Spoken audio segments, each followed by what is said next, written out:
இதுக்கு start button எங்கேயோ இருக்குமே. அது கூட தெரியல. நீலாம் எங்க வண்டி ஓட்ட போற? இருஷின் ஸ்டார்ட் பண்ற. இந்த குழாமுக்கனுக்கு எல்லாம் தெரியும் நினப்பு.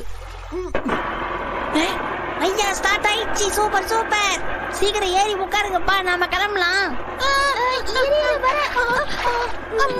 நகசமா நீ வரலையா? சரி ஓகே பாய். அது எப்படி நான் வர மறுப்பனா? போலாம் போ.